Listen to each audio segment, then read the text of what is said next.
অপবিশ্বাস ভক্তদের তো সবসময় মানে অপবিশ্বাসের কথাবার্তা বলে শোনাই যে অপবিশ্বাসের কখন কি ঘটবে বা ঘটতেছে আপনাদেরকে আপডেট জানাই। তো ভাবলাম তার পাশাপাশি এখন থেকে আমি আপনাদেরকে একটু হাসানোর চেষ্টা করব, যেমন কিছু এন্টারটেনমেন্ট দেওয়ার চেষ্টা করব।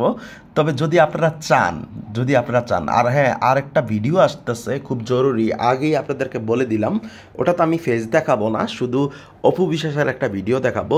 সেটা হচ্ছে ওই যে মানে শাকিব খানের পাশে কেন অপু বিশ্বাস কেক কাটার সময় বসলো না, মানে আব্রাম খান জয়ের, ঠিক আছে, আব্রাম খান জয়ের বার্থডেতে কেন বসলো না, সেটার একবারে মানে সহ একবারে মানে কি বলে তথ্য প্রমাণ সহ আমি ভিডিওটা তুলে ধরবো। অবশ্যই ওই ভিডিওটাতে ফোকাস রাখবেন। তার আগে এই ভিডিওর মজাটা আমরা নিয়ে নেই, ঠিক আছে?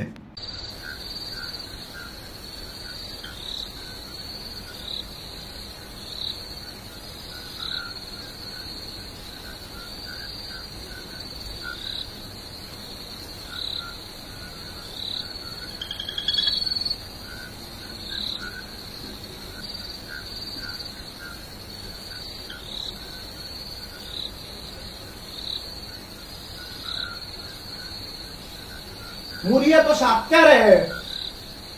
मुरिया तो साथ लगे क्या रे?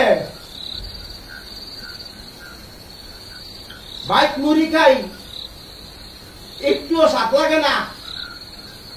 साधु आया मुरी खाई तसी ऐतो साध साधु जो दी मुरी ऐतो साधु ही तो आगे जानता मैं जो दी आगे जानता साधु मुरी खाई ले ऐतो साथ लगे তাহলে আমি আগেই সাধু হয়ে বলতাম। এখন চিন্তার ভিতরে বলে গেছি বিটিভিতে যাবো কিনা নাকি সাধুই থাকবো।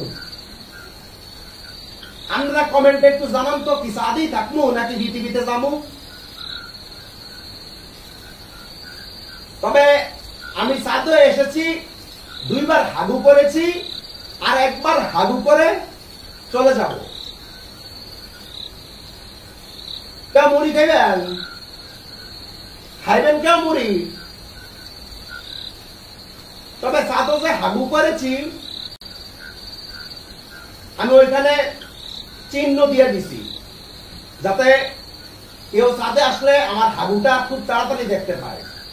কারণ আপনারা জানেন চাঁদের মাটিতে যা কিছু আঁকবো ওটা কখনো মজবে না। এজন্য আমি হাগু করে ভালো করে চিহ্ন দিয়ে দিছি যে আমার হাগুটা ইন্ডিয়ার লোকেরা অন্তত দেখতে পায়। মানে ইন্ডিয়া তো ওরা গেছে। তো এই ভিডিওটা আমি করছি 2020 সালে সাথে যায়। তো ইন্ডিয়ার ওরা তো 23 সালে গেছে, চন্দ্রযান না জানি কি। ওরা যদি আমার হাগুটা দেখতে পায় তাহলে আমার সার্থক এই ভিডিওতে। তো ঠিক আছে।